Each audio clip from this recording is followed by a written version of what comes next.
Assalamualaikum warahmatullahi wabarakatuh. Bismillah, walhamdulillah, wassalatu wassalamu ala rasulillah wa ala alihi wa sahbihi wa man walah. Allahumma salli wa sallim ala sayyidina Muhammadin miftahi babi rahmatillah adada ma fi ilmillah salatan wa salaman daimaini bidawami mulkillah wa ala alihi wa sahbihi adada kulli dzarratin alfa marrah wa la haula wa la quwata illa billah amma ba'da. Para tatuha, para sesepuh yang hadir yang sama-sama kita muliakan, begitu pula Bapak Ketua beserta pengurus, Shahibul Bait beserta seluruh keluarga dan seluruh jamaah yang hadir, bapak-bapak, ibu-ibu hadirin dan hadirat rahimakumullah. Kita akan lanjutkan ke istiqomahan pelajaran kita, fa insyaallah sampai halaman 363 ujur ya, yaitu yang kedua. Wabil isnadil ladzi yattasilu ilal musannif rahimahumullahu ta'ala wa nafa'ana bi ulumihim wa anwarihim wa asrarihim wa nafahatihim fid dharain amin. Bismillahirrahmanirrahim. Adapun yang kedua, ini masih melanjutkan pembahasan tentang ayat kursi ya. Dibaca sewaktu mau tidur ayat kursi ini. Orang yang sedang tidur sangat mudah terkena gangguan, baik yang menimpa jasmani atau ruhani. Bagi yang terbiasa mengamalkan ayatul kursi sebelum tidur, maka dirinya akan terpelihara dari gangguan, baik yang menimpa jasadnya atau ruhnya, karena jasad dan ruhnya sudah terbentengi dari kejahatan secara lahir dan batin dari manusia, binatang, jin, syaitan, dan ruh halus lainnya. Nah, kecuali barangnya sudah memang ditakdirkan Allah. Kalau sudah itu kan sudah kita tidak bisa menyalahkan, soalnya dia berdahulu bang. Karena kalau cerita qada, ketetapan Allah itu sudah berduluan sesuai dengan ma'afin ilmillah. Malam ini misalnya kita goreng, rupanya digigit tikus misalnya, karena sebelum goreng itu makan lupa cuci tangan. Nah, akhirnya datang tikus gigitnya tangan kita. Walaupun tadi sebelum goreng baca ayat kursi, nah itu tetap bukan cerita ayat kursi yang tak manjur, karena berdahulu takdir Allah bahwa nakdirkan kita malam ini karena gigit tikus tadi. Tak mungkin bacaan ayat kursi kita yang baru datang di malam ini kita baca bisa mengalahkan yang dahulu ketentuannya. Itu. Jadi kalau itu sia-sia lah Ustaz kita baca ayat kursi. Tidak ada yang sia-sia.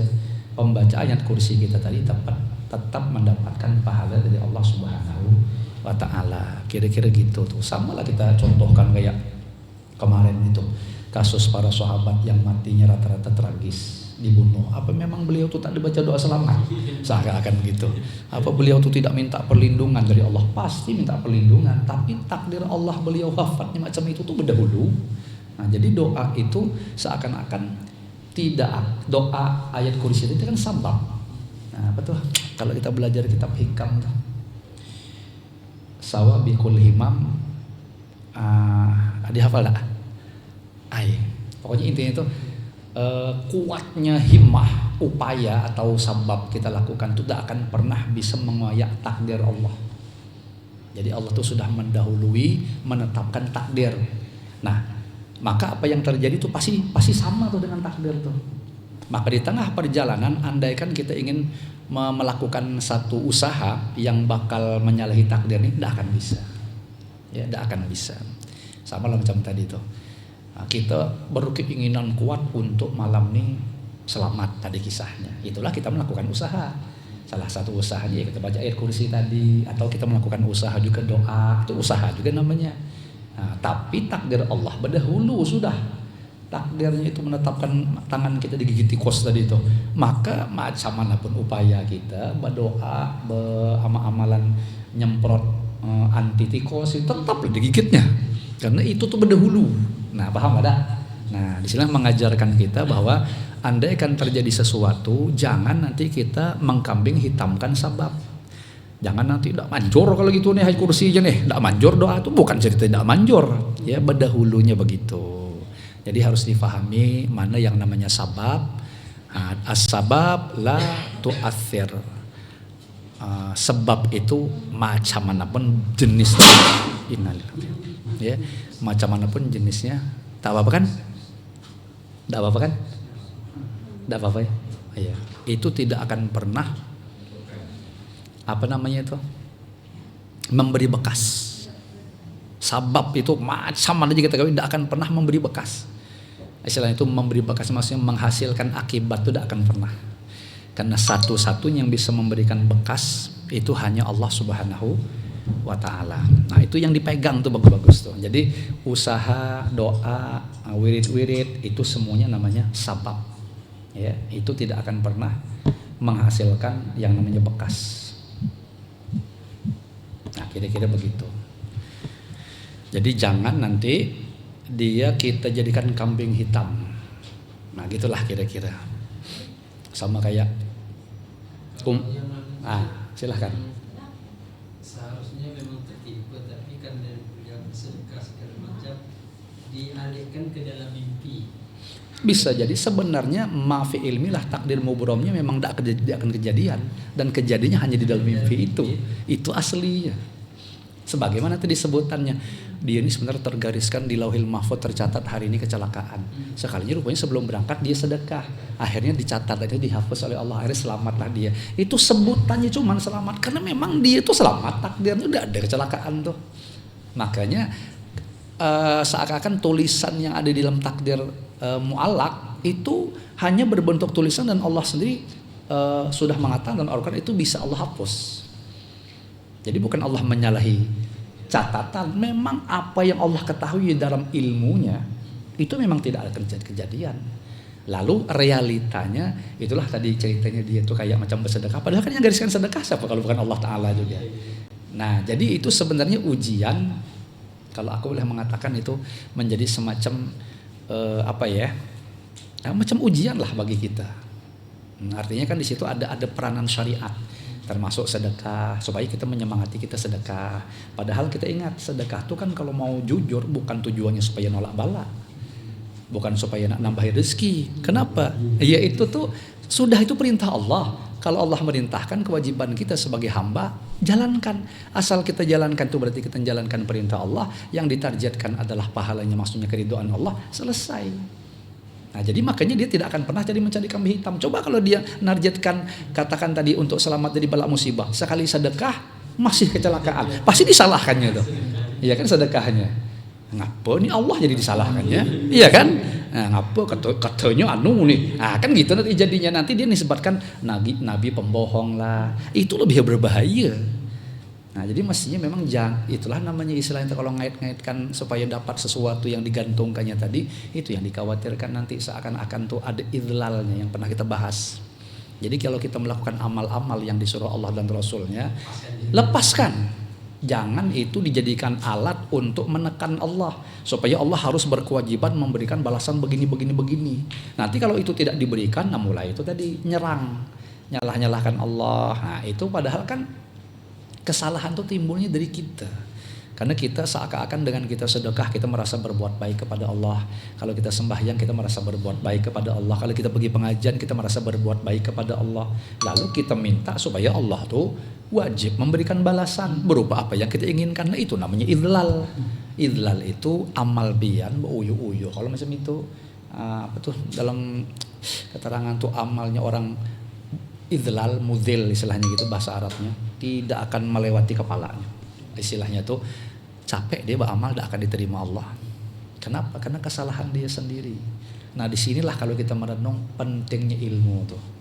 Jadi kalau Allah tuh nolong kita tahu ilmunya, aduh beruntung kita. Kenapa? Karena kita tahu ceki istilahnya gitu. Nah, jadi kalau ada orang yang tidak tahu ilmunya lalu terjadi kesalahan, memang nasib dia lah macam itu berarti. Nah, itulah. Beteging pula. Nah, itulah jadi. Gitu. Orang berdoa bukan tujuannya diminta apa yang dipinta, atau orang berdoa tujuannya beribadah. Iya, yang nyuruh Allah, urusan nak ngasih ke isinya, terserah aja, yang penting aku berdoa. Nah itu yang bujur. Nah istilahnya gitu, dilatih mindsetnya tuh. Masa jamaah majelis mubarak masih pikirannya kayak orang awam aja. Maka ngaji ini mau 9 berapa tahun sudah nih majelis gitu nih. Coba bayangkan, saya tidak butuh orangnya banyak, ya, tapi istiqomah dan faham itu lebih mahal harganya. Daripada banyak bikin muyak aja istilahnya begitu. Nah, istilahnya tuh pakai berarti bermanfaat untuk kita. Ya, sudah sering kita bolak-balik menceritakan tentang hal yang macam itu tuh. Jadi innamal ilmu al khasyah. Hanya saja yang namanya ilmu itu adalah yang melahirkan khasyah. Khasyah itu rasa takut kepada Allah, takut jauh lah. Takut kita tuh kalau jauh dari Allah Ta'ala. Itu intinya. Puncaknya ilmu tuh di situ. Kita kalau bukan menambah perbendaharaan pengetahuan, biasanya orang-orang awam itu, mohon maaf lahir batin, dia menyangka ilmu tuh menambah perbendaharaan pengetahuan. Istilahnya sementara tahunya cuma 1, bertambah jadi 2, itu ilmu ujarnya. Memang betul kalau disebut menambah pengetahuan, tapi bukan itu hakikat ilmu tuh. Ilmu itu menambah khasyah tadi. Dengan bertambah ilmu itu masih semakin bertambah takut kalau meninggalkan perintah Allah, semakin takut kalau menerjang larangan Allah, semakin takut kalau Allah cueki. Itu siksaan, kan sudah pernah bahas kita. Ya, siksaannya orang arif itu ketika dicueki. Kalau orang awam siksaan itu pukulan, dipukul baru disiksa. Padahal kalau orang arif pecinta itu bukan dipukul, justru siksaan itu kalau dicueki. Lebih sakit. Nih, pian umpama balik ke rumah, ini diam, assalamualaikum yang diam gitu ya. Cakap tidak, tersiksa gitu. Nah, itu yang mantap tuh macam itu. Ya, siksa. Macam nyinggung cilim enggak lah ya. Ya. Iya kalau memang merepet, kalau kita udah paham cekinya, merepet paling sebentar. Iya. Malam goreng dia tetap mepet dengan kita, misalnya baca diatur ya kan. Tapi kalau sudah bahasa dicueki ya payah lah bilang kan. Ya. Coba biasa goreng di samping kita nih, tahu-tahu goreng di ruang tengah ini. Tersiksa batin tuh. Macam itulah Allah Subhanahu wa taala. Allah tuh nyiksa tuh bukan harus kita tuh baru berbentuk, kita dibikin Allah sakit, kita dibikin Allah kecelakaan, musibah, itu enteng masih. Kalau kelasnya macam itu anunya, hukumannya. Yang sadis tuh Allah cabut masuk ke hadratullah. Macam mana maksudnya? Biasanya nih Allah mengizinkan kita sembahyang berjamaah, dicabut Allah, terhalang gitu. Entah alasannya repot, entah alasan capek, tidak terjamaah lagi. Nikmat ibadah betul. Biasanya bisa waktu ibadah merasakan nyaman, sekalinya hambat. Itu kalau orang arif telak pukulan itu sadis. Ngapa sampai Allah menggitukan aku tuh istilahnya gitu. Nah itu biasanya kata guru Bahid itu gara-gara kita melakukan kesalahan yang sifatnya juga batin. Makanya karena itu tuh batin, jadi pukulannya pun ke batin juga. Masya Allah, hidayah. Nah begitulah tuh ilmunya tuh yang Allah ajarkan. Berbalik ke pembahasan gitu. Yang ketiga dibaca ketika turun dari rumah. Nah, nak pergi-pergi. Orang yang ingin bepergian tentunya ingin pulang kembali dengan selamat. Maka barang siapa membaca ayatul kursi sewaktu mau turun dari rumah, insya Allah ia akan diselamatkan sampai kembali ke rumah. Yang keempat dibaca pada makanan agar berkah. Bisa juga ayat kursi dibaca pada makanan. Keberkahan pada makanan akan melimpah apabila pada makanan itu sebelumnya dibacakan ayatul kursi.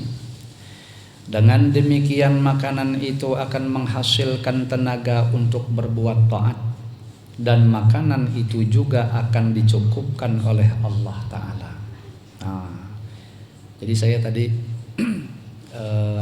memutolaah tentang masalah rezeki ini. Kan di dalam kitab Minhajul Abidin Imam Al-Ghazali itu ada di situ beliau membagi rezeki itu 3. Ada namanya matmun.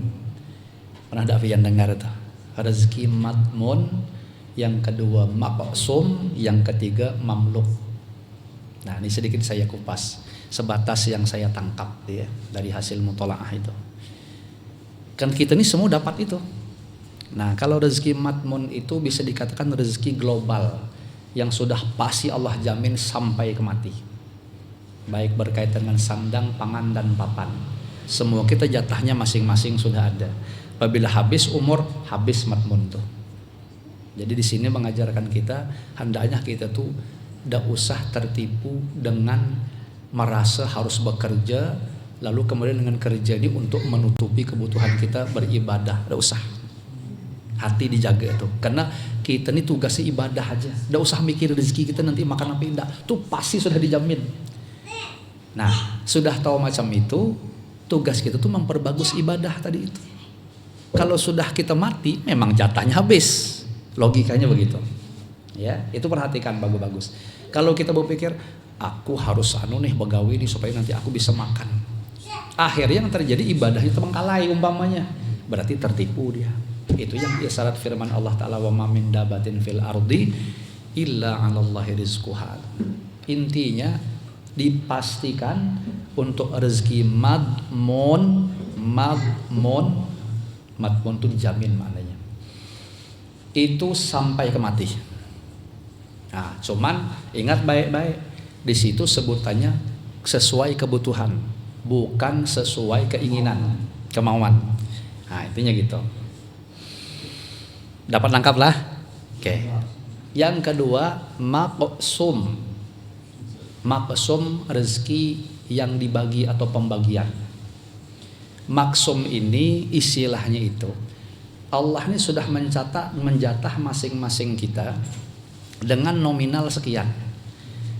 Katakanlah, kata Allah, untuk kau kasih selama hidup kau 10 miliar. Jika umur kau mencapai 60 tahun. Ternyata takdir Allah umur kita tidak sampai 60 tahun, cuman 40 yang Allah tentukan takdir umur kita. Kalau dia berapa miliar tadi? 10. Supaya mudah ngitung, jangan 10 miliar karena nanti akan ada koma-komanya. 6 miliar. 6 miliar kalau umur kau 60. Itu pasti kata Allah bagian kau sudah bagiannya. Ternyata takdir Allah menentukan umur kita cuman 30 setengah. Berarti setengahnya 60, 30. Setengahnya 6 miliar, 3 miliar. Nah, ya kan? Berarti maksumnya sampai di 3 miliar tuh. Padahal jatah masih ada 3 miliar lagi. Nah, itu maksum tuh namanya. Analogi paling mudah, kayak kita ini bekerja. Kita ngontrak di satu perusahaan, tenaga kontrak, dipekerjakan kita 1 tahun, gajinya itu 100 juta. Jadi oleh perusahaan dikontrak kita, aku mempekerjakan kau 5 tahun teken. Berarti gaji kita mestinya berapa? 500 juta. Tahu-tahu baru dapat 2 tahun mati kita. Saya mau tanya, yang dapat ke kita berapa? 1 tahun 100 juta. Karena kita baru bekerja 2 tahun mati, kita pasti akan dapat 200 juta nih. Sisanya sisanya ada 300 kan? Dapat enggak tuh? Tidak, karena kita tidak bekerja. Jadi seakan-akan Allah bilang tadi, umpama kau umur kau tuh misalnya sampai 60 tahun tadi, itu 6 miliar aku kasih. Tapi karena Allah sudah berdahulu nakdirkan jatah kita tuh umurnya cuma 30, makanya Allah kasih cuma 3 miliar, separuhnya. Nah, sisanya itu sebenarnya jatah kita, cuman karena umur habis tak dikasih Allah. Sama kayak gambaran orang begawi kontrak tadi. Seandainya kontrak kita tuh kerja 5 tahun, pasti 500 juta tuh akan dapat di tangan kita. Tapi karena memang sudah belum sampai 5 tahun kita mati di usia 2 tahun bekerja, makanya dikasih cuman 200. Padahal tadi jatah kita masih ada, semestinya bahagian kita 500. Paham nggak maksudnya? Nah, sama kayak bensin di motor. Kita disuruh berjalan dari sini ke Jambi. Jatah kau pokoknya nih, katakanlah misalnya ke Jambi itu kalau bensin motor menghabiskan 6 liter misalnya. Itu sudah diberikan ke kita ya, istilah sudah dimaksum, sudah dijatah 6 liter untuk sampai ke Jambi. Ternyata baru sampai setengah perjalanan tabrakan motornya, bisa tidak berjalan lagi. Yang dipakai dia cuma berapa liter? Cuman 3 kan, padahal masih ada 3 kan. Nah 3 ini tidak terpakai, dan yang tidak terpakai ini tidak akan dihisap oleh Allah Ta'ala. Nah itu namanya maksum. Nangkap ya. Satu lagi, apa tadi namanya? Masih ingat yang terakhir tadi? Matmun, maksum, satu lagi mamluk. Nah mamluk itu rezeki yang sekarang ada di tangan kita, dan inilah objek penghisapan yang bakal dihisap tuh yang mamluk ini. Makanya yang ada di tangan inilah kita disuruh bersedekah. Kalau tidak, maka tidak. Sama kayak tadi kejadiannya, yang maksum tadi dijatah. Umpama kita bekerja tadi itu 5 tahun dapat 500 juta, ternyata kita cuman sampai 2 tahun tadi ya 200 juta, makanya akan dihisap nih termasuk yang mamluk tadi yang 200 juta tuh, dan tidak akan mungkin sisa 300 itu akan dihisap, barangnya kita belum dapat. Paham ya? Nah, jadi macam sekarang nih yang kita pakai ini pasti dihisap. Duit yang ada di tangan kita, hisap itu kan pasti 2. Hisapnya mamluk itu kau dapat dari mana, makainya ke mana, itu hisapnya pasti sudah. Makanya akhirnya yang terjadi adalah betapa kalau Allah itu ingin menolong kita, mamluk ini, jadi istilah bahasa rezeki kita itu mamluk itu namanya rezeki yang sekarang ada di tangan kita. Nah kita kemanakan nih? Pertanyaan pasti 2, dari mana dapat, kemana makai. Nah kalau orang cerdas, mamluk ini akan dimainkannya pada hal-hal yang diridhoi Allah, itu pasti sudah ya, dipakainya. Dan ini tidak perlu, disinilah untuk yang matmun tadi hati kita santai beribadah. Untuk yang maksum tadi hati kita tidak akan pernah hasad beririan sama orang lain. Kenapa? Karena kita punya jatah dewek, dia punya jatah dewek. Tidak akan tertukar, tidak akan tertukar. Tidak akan tertukar. Dia punya jatah dewek, kita punya jatah dewek. Nah, jadi disitulah peranan adanya pembahagian rezeki. Bahasa matmun, yang kedua tadi maksum, yang ketiga adalah mamluk. Nangkap tidak bedanya? Nah seperti itu. Jadi dosa menghiri jatah orang, jatah kita aja. Tadi juga saya sempat memutolaah tentang pengertian syuh sama bakhil. Nah, itu kadang-kadang bisa tertukar tuh. Jadi syuh itu bisa dikatakan bakhil stadium 4 bahasanya. Syuh itu parah sekali. Makanya wa mayuqa apa tuh Al-Quran tuh, wa mayuqa an syuhi nafsihi, baca mana ayat itu ya, saya udah hafal tuh. Intinya Allah ingin bilang siapa yang dipelihara Allah daripada syuh dirinya sendiri, dialah orang yang beruntung. Jadi syuh itu bedanya sama bakhil. Kalau bakhil itu memelitkan harta, dan yang dipelitkan ini biasanya arahnya ke orang. Ke orang ini maksudnya adalah dia nak dia dewek aja tuh, dan biasanya efeknya itu dia akan terhalang dari menjalankan kewajiban. Tapi cuman harta kaitannya. Jadi contohnya kalau ada orang tuh berkewajiban zakat mal, tidak ada mau bayar zakat, nah itu bakhil namanya, bakhil. Ya. Jadi kalau nak enak-enak dia dewek aja enak-enak, dan cukup di bagian harta itu aja. Infak tidak tapi mau juga. Kenapa? Karena dia bakhil tadi. Tapi yang kalau syuh ini merangkap 3 penyakit. Bakhilnya pasti ada, satu lagi hasadnya ada, yang ketiga tamak. Tergabung 3 ini maka jadi syuh namanya. Jadi istilahnya itu zakat tidak mau mengeluarkan, bat orang nak dikepengini juga, dan kalau bisa yang di tangan orang tuh hancur. Wah, 3 tuh berisi itu berdiri kita, itu namanya syuh.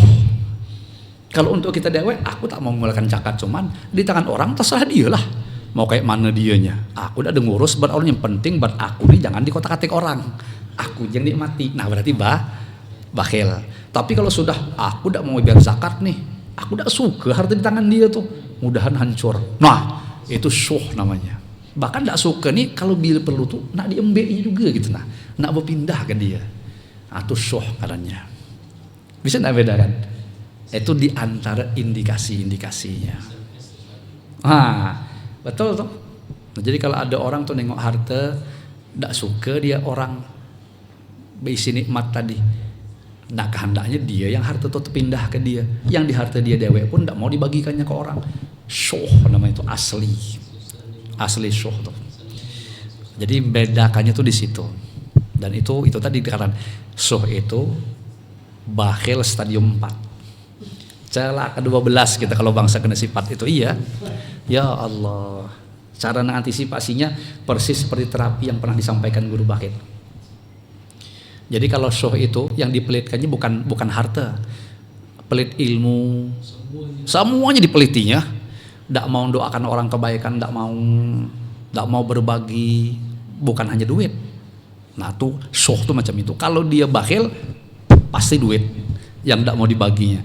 Kalau cuman senyum masih mau. Kalau dia syuh itu merenggut kawan, senyum pun tidak mau dibagi juga. Jadi kalau orang syuh itu tadi komposisinya, bakhilnya iya, tamaknya iya, hasadnya iya, tergabung makanya jadi syuh itu.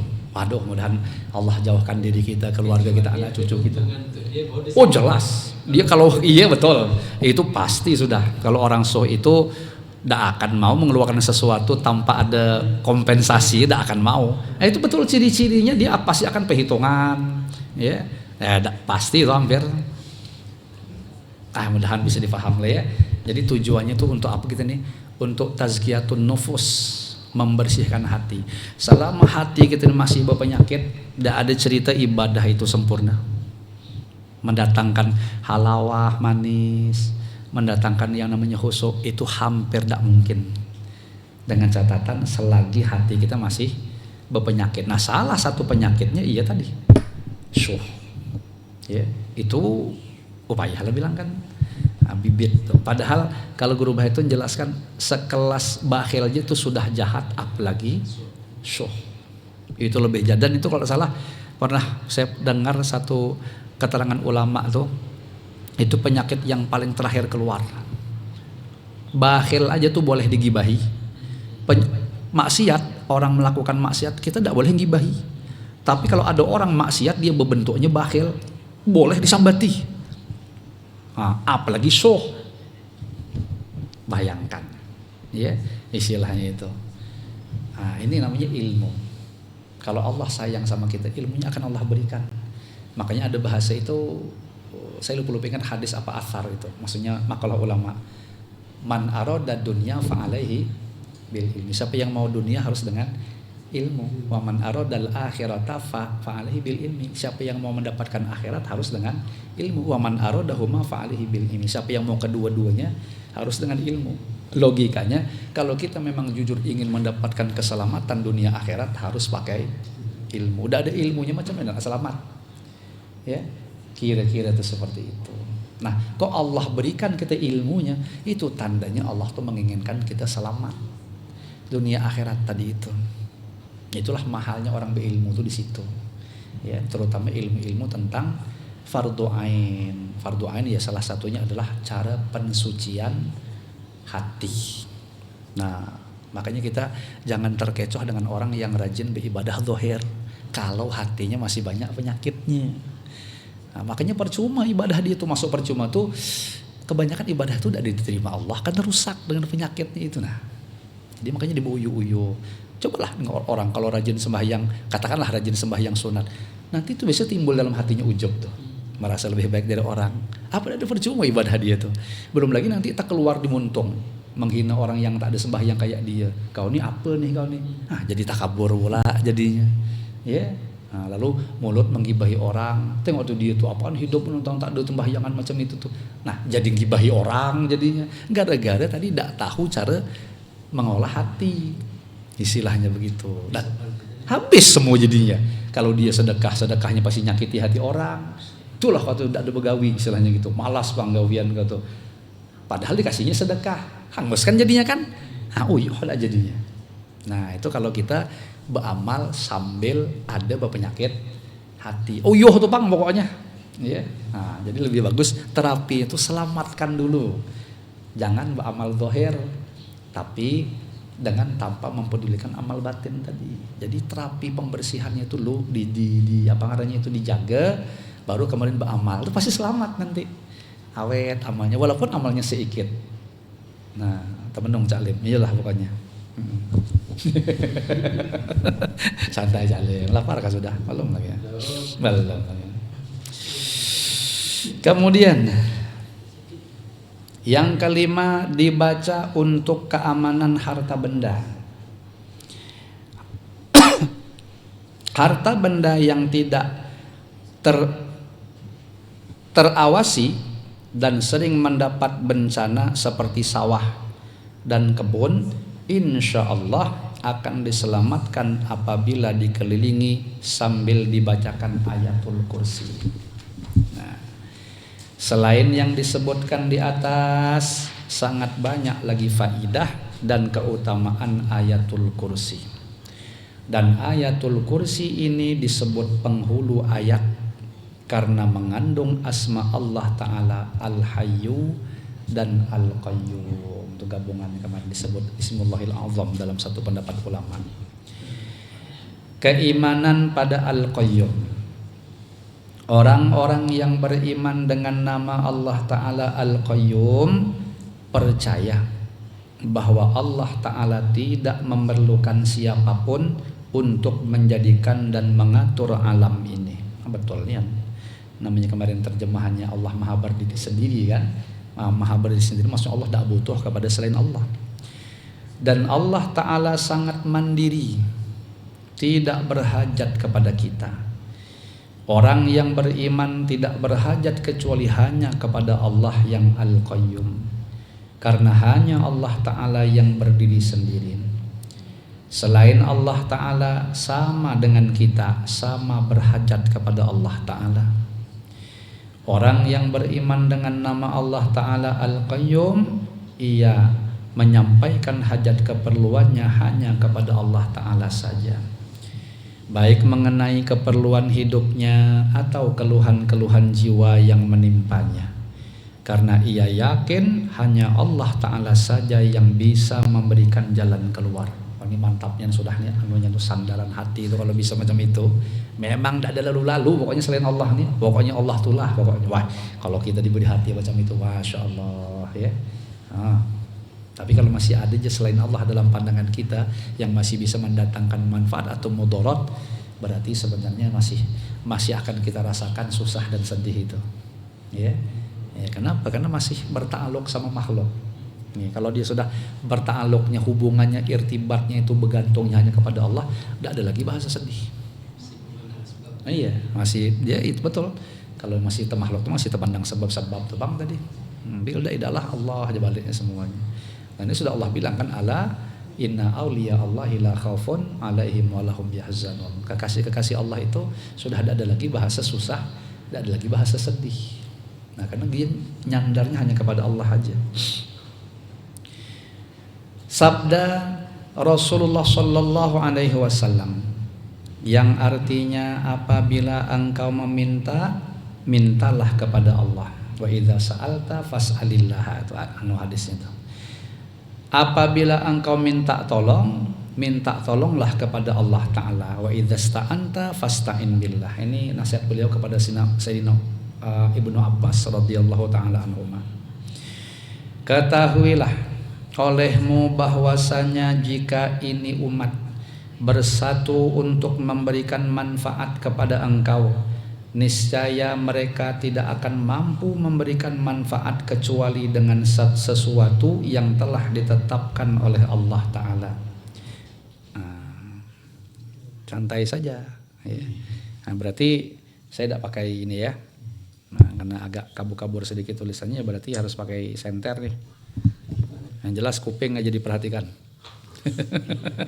Jadi kupingnya dijaga jangan sampai kemasukan biawak. Nah, nanti terhalang pendengaran. Iya. Dan jika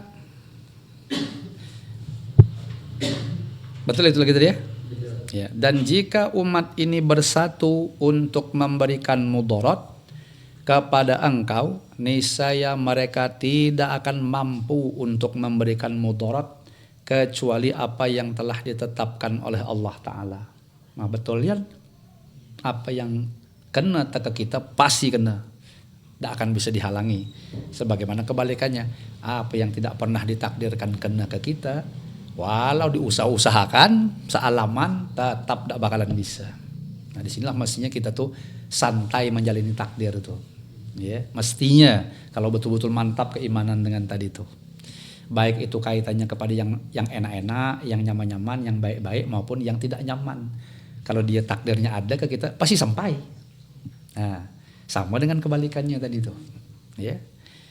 Makanya ingat kemarin tuh, pernah kita ceritakan ada wali yang meminta kepada Allah apa yang tidak ditakdirkan ke aku, jangan pikiran aku ada kehendak ke situ. Uyuh jadinya kita, barangnya tak ditakdirkan, awak berkeinginan, nah uyuh tujuan jadinya.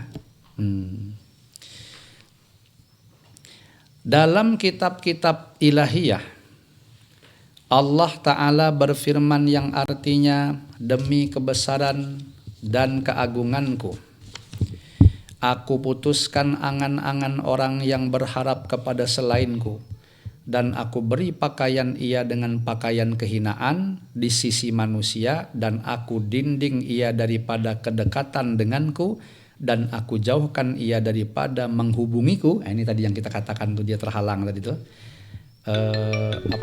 Siksaan batin tadi tuh, diputuskan masuk ke hadratullah. Dan aku jadikan ia berpikir bingung, maksudnya berada di dalam kebingungan. Ia mengharapkan selainku dalam kesulitan-kesulitan, padahal kesulitan itu ada di tanganku, solusinya maksudnya. Dan akulah al-hayyul qayyum. Nah gitu, sini jelas-jelas Allah tidak suka kepada orang yang bersandar kepada selainnya. Ya, jadi Allah tuh minta, sudah tahu semua masalah tuh aku yang bikin. Kalau nak solusi datang ke aku, seakan-akan gitu. Jangan ke lain. Nah, minta tolong kepada manusia tidak dilarang selama i'tiqad atau kepercayaannya bahwa yang bisa menolong hanya Allah Ta'ala, dan selain Allah itu hanya sabab. Yang dilarang adalah berpegang pada sabab. Nah itu tadi. Dan memuji-muji sebab melebihi dari memuji kepada Allah Ta'ala. Nah itu yang dilarang, ya. Nah, jadi selain kita punya masalah lalu kita curhat kepada kawan, kepada siapa, silahkan. Nah, tapi ingat, Allah tetap yang akan bisa memberikan jalan keluarnya. Hadis di atas juga tidak melarang untuk bertawasul, karena tawasul termasuk sabab dari berbagai sabab. Firman Allah Ta'ala, wabtaghu ilaihil wasilah, artinya carilah kepada Allah Ta'ala itu perantara. Nah tawasul adalah meminta kepada Allah tetapi lewat perantara. Perantara itu bisa dengan amal soleh atau dengan orang-orang soleh, baik kepada orang yang masih hidup atau yang sudah mati. Nah itulah makanya kita sering ziarah kubur tuh. Tawasul pada orang-orang soleh bisa membahayakan bagi orang yang dangkal tauhidnya. Ya, karena dikiranya dianya tuh yang menganukannya, ya kan gitu logikanya. Si walinya itu yang mabul, ya ada kayak gitu. Nah, tauhidnya jadi bagi orang yang dangkal tauhidnya kepada Allah Ta'ala, karena ia bisa menyangka bahwa orang soleh yang mengabulkan. Walhasil jangan sampai sesuatu selain Allah Ta'ala itu menyebabkan kita membelakangi Allah Ta'ala dan membuat kita jauh dan dimurkai oleh Allah Ta'ala. Wallahu a'lam bissawab. Habis pembahasan kita ya, insyaallah bihaulillah wa quwwatih.